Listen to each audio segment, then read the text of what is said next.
नमस्कार मित्रों, सतीश कुमार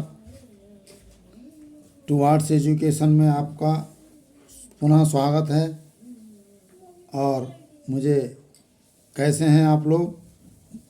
आशा है कि आप लोग अच्छे होंगे और आपकी पढ़ाई अच्छी चल रही होगी। आने वाला समय कब किस समय आ जाए डेट, हम लोगों की तैयारी चलती रहनी चाहिए। जब भी एग्ज़ामिनेशन डेट आए हमारी तैयारी कंप्लीट होनी चाहिए। और मेरी कोशिश ये है कि कोर्स पूरा करने के बाद हम लोग रिवीजन भी कर लें। इसी मैं आपको आज पुनः एक MCQs की वीडियोस लेकर के आया हूं और उम्मीद करता हूं कि आप लोगों को पसंद आएगी और आप लोग इसको लाइक, शेयर और सब्सक्राइब ज़रूर करेंगे।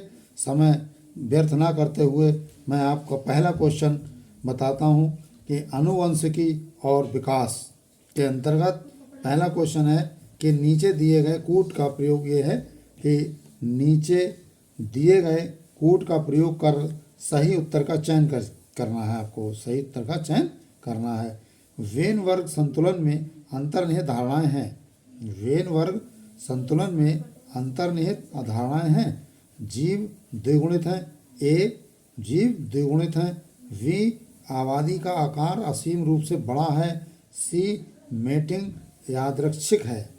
मेटिंग यादृच्छिक है। तो अब आपको ये बताना है कौन सा कि ए पहला जो है, पहले में क्या ए और बी सही है, दूसरे में बी और सी सही है, तीसरे में ए और सी सही है, चौथे में ए बी और सी सही है। तो हमें थोड़ा सा इसके बारे में देखना चाहिए कि हम पहले वेन वर्ग संतुलन क्या है, निहित धारणाएं क्या हैं, जीव द्विगुणित है, आबादी का आकार असीम रूप से बड़ा है या मेटिंग यादृच्छिक है। तो इसके बारे में थोड़ा सा डिटेल देख लें। उसके बाद आपको सवाल जवाब बताते हैं इसका कि क्वेश्चन का आंसर क्या है। अवधारणा में देखिए हार्डी वैन वर्ग। हार्डी वैन वर्ग इक्विलिब्रियम यानी HWE हार्डी वैन वर्ग इक्विलिब्रियम एक यादृच्छिक संभोग आबादी में एलील जीन को दर्शाता है। किसको दर्शाता है? जीन को दर्शाता है, ऐसे समझ लीजिए। और जीनोटाइप यानी जीन अनुपात आवृत्तियों के बीच संबंध का एक मॉडल है। ये क्या है? ये हार्डी वैन वर्ग इक्विलिब्रियम एक यादृच्छिक संभोग आबादी में एलील यानी जीन को दर्शाता है। और जीनोटाइप यानी जीन अनुपात आवृत्तियों के बीच संबंध का एक मॉडल है। ये सबसे पहली चीज़ समझ लीजिए। दूसरी, इसे 1908 में G.H. हार्डी और विल्हेम वैन वर्ग दोनों के द्वारा स्वतंत्र रूप से तैयार किया गया था। इसे 1908 में G.H. हार्डी और विल्हेम वैन वर्ग दोनों के द्वारा स्वतंत्र रूप से तैयार किया गया था।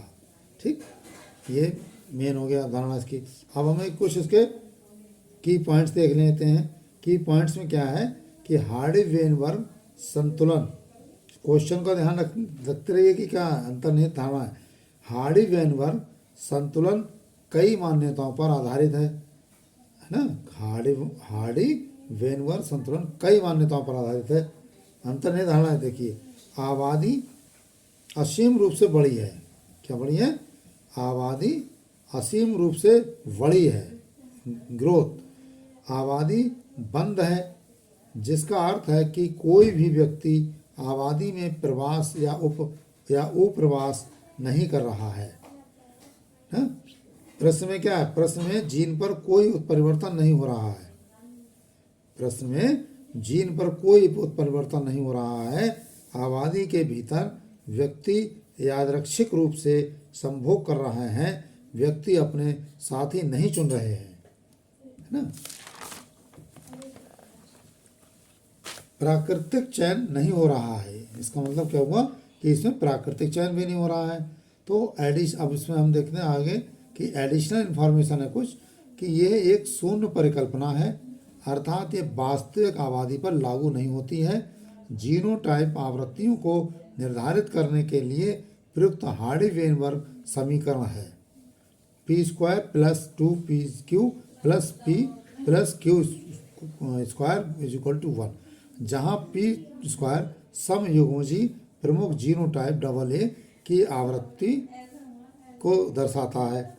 2pq विषम युग्मजी जीनोटाइप डबल ए की आवृत्ति और क्यू स्क्वायर समयुग्मजी अप्रभावी जीनोटाइप यानी डबल ए की आवृत्ति को दर्शाता है ना। तो इसका आंसर क्या हुआ? इसका जो आंसर हुआ वो हुआ ये वाला सही, ए और वी और सी तीनों सही है इसमें। ठीक है, अब अगला सवाल है हमारा। अगला सवाल देखिए क्या है। अगला सवाल है निम्नलिखित में से कौन सा प्राकृतिक वर्ण का उदाहरण है? निम्नलिखित में से, पहला सवाल हो गया, ये दूसरा सवाल। निम्नलिखित में से कौन सा प्राकृतिक वर्ण का उदाहरण है? नंबर 1, सर्प में पाद का गायब होना, जिराफ का विकास, औद्योगिक मेलानिस और जलीय पक्षियों के झिल्ली युक्त पैर की अंगुली। ये देखना है की पॉइंट्स क्या है हमारे पास। प्राकृतिक वर्ण चार्ल्स डार्विन द्वारा दिया गया था। उनके अनुसार वह जनसंख्या जो पर्यावरण में बेहतर उपयुक्त प्रजनन रूप से फिट है ना, उपयुक्त है, उन्हें प्रकृति द्वारा चुना जाएगा और अधिक जीवित रहेंगे। इसे औद्योगिक मेलानिज्म के उदाहरण के से समझा जा सकता है। 18 अगला पॉइंट है 1850 के दशक में बनाए गए सलभ के एक संग्रह में यानी औद्योगिकरण से पहले ये देखा गया था कि पेड़ों पर श्वेत पंखी सलभ गहरे पंखी या गहरे सलभों की अपेक्षा अधिक होते थे। नेक्स्ट पॉइंट है नेक्स्ट।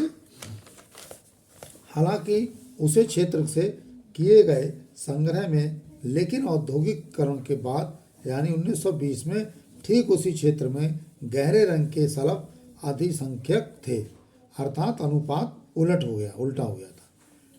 नेक्स्ट पॉइंट है इसमें, इस अवलोकन के लिए दिया गया स्पष्टीकरण ये था कि शिकारी एक विपरीत पृष्ठभूमि के विरुद्ध सलभ पकड़ में आ जाते हैं।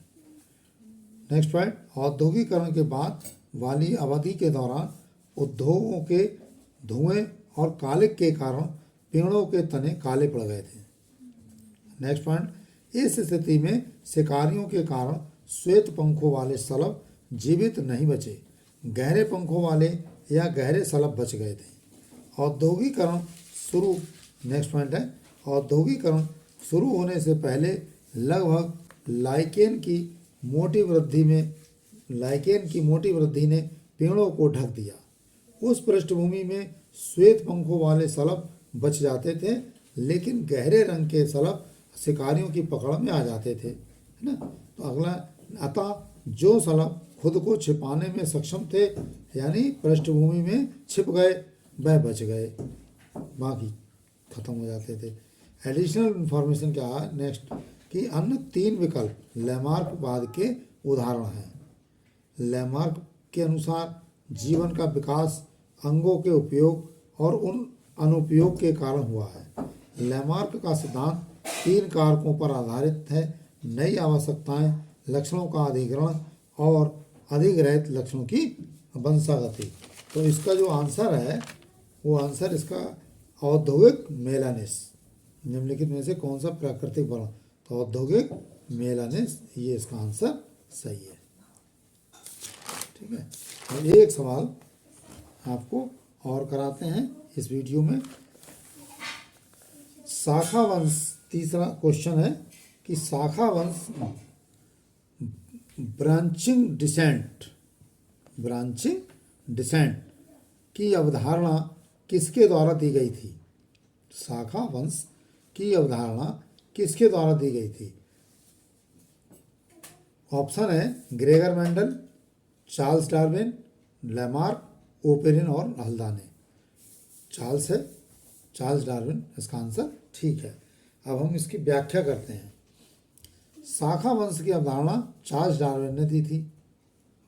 ठीक, ये आंसर भी हो गया। चार्ल्स डार्विन ने HMS बीगल नामक जहाज पर दुनिया भर में समुद्री यात्रा की। ठीक है, पहला इसका क्या है कि चार्ल्स डार्विन ने HMS बीगल नामक जहाज पर दुनिया भर में समुद्री यात्रा की। ये भी कभी कभी ऑब्जेक्टिव सवाल में आता है कि चार्ल्स डार्विन ने कौन से नाम के जहाज पर समुद्री यात्रा की थी, तो HMS बीगल नामक। जब वह गोलापागोस द्वीप नामक एक द्वीप पर पहुंचे, है ना, तो उन्होंने कुछ फिंच, छोटी चिड़िया, फिंच को कहते हैं छोटी चिड़िया, देखे और उनकी चोंच के आकार में अंतर देखा, क्योंकि वो तो यात्रा कर रहे थे। तो कहीं उन्होंने कुछ चोंच में देखा, कहीं किसी चोंच अलग प्रकार की, अलग अलग साइज की देखी। तो उन्होंने निष्कर्ष निकाला कि ये परिवर्तन फिंच की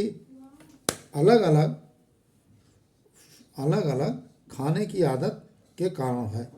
उन्होंने अनुकूली विकर्ण या संख्यावश की अवधारणा दी। क्या दी? ठीक है, अब है शाखावंश की अवधारणा दी। शाखावश, नेक्स्ट में आगे अनुकूली विकर्ण और प्राकृतिक चयन डार्विनियन थ्योरी ऑफ इवोल्यूशन की दो प्रमुख अवधारणाएं हैं।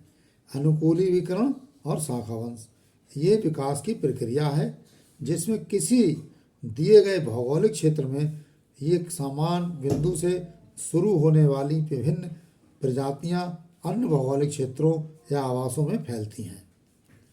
नेक्स्ट पॉइंट है अनुकूली विकर्ण का सबसे अच्छा उदाहरण डार्विन के फिंच हैं। डार्विन ने गोलापागोस द्वीप पर कई प्रकार के फिंच देखे। ये सभी किस्में मूल बीज खाने वाले फिंच से विकसित हुए थे।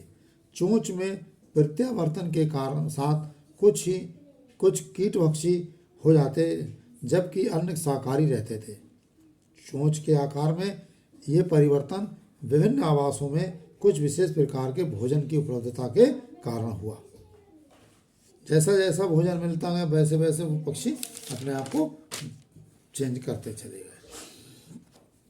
उदाहरण के लिए पेड़ों पर रहने वाले चिड़ियों ने पेड़ को चोंच मारने और कीड़ों को खाने के लिए तेज चोंच विकसित की। थोड़ा सा एडिशनल इंफॉर्मेशन, लैमार्क का विकासवाद या लैमार्कवाद क्या है? लैमार्क के अनुसार जीवन का विकास अंगों के उपयोग और अनुपयोग के कारण हुआ। नेक्स्ट पॉइंट है, उन्होंने 1809 में अपनी प्रसिद्ध पुस्तक फिलोसॉफी जूलॉजिक में इसकी व्याख्या की। नेक्स्ट पॉइंट, ये सिद्धांत आज स्वीकार नहीं किया जाता है। नेक्स्ट है, रासायनिक विकास का सिद्धांत क्या है? रासायनिक विकास का सिद्धांत ओपेरेन और हाल्डेन द्वारा दिया गया था। रासायनिक विकास का सिद्धांत किसने दिया था? ओपेरेन और हाल्डेन द्वारा दिया गया था। इस सिद्धांत के अनुसार जीवन का पहला रूप पहले से मौजूद गैर जीवित कार्बनिक अणुओं जैसे RNA, प्रोटीन आदि से आ सकता है और जीवन का निर्माण रासायनिक विकास से पहले हुआ था, अर्थात अकार्बनिक घटकों से विविध कार्बनिक अणुओं का निर्माण हुआ। वंशानुक्रम का नियम ग्रेगर मेंडल ने मटर के पौधे पर अपने कार्य के माध्यम से आनुवंशिकता के नियम का प्रस्ताव दिया और वंशानुक्रम के मौलिक नियमों की खोज की। तो ये ग्रेगर मेंडल ने, देखिए ये सवाल में जो आपके क्वेश्चन में दिखाया था, इस question Gregor Mendel, Charles Darwin, Lamarck, Oparin की सिद्धांत, इसमें हमने संक्षिप्त में लगभग सभी को डिटेल बता दी और चार्ल्स डार्विन का आंसर हुआ। और इसी के मैं आपको अगली जो वीडियो लेके आऊँगा उसमें भी पहले सवाल कराऊंगा, सवाल को फिर डिटेल से बताऊंगा और उसमें कौन सा सही है कौन सा गलत है। ये अगर सही से आप पढ़ लेंगे तो आप खुद ही बता देंगे कि इसका जवाब क्या है। तो इसी के क्रम में हम अगली वीडियो लाएंगे कल, और आज हम आपसे विदा लेते हैं। और मैं इस टूवर्ड्स एजुकेशन को आप लाइक और शेयर करें और सब्सक्राइब करें, जिससे कि मुझे मोटिवेट मिलता रहे। और आज की वीडियो यहीं पर समाप्त करते हैं। जय हिंद, जय भारत।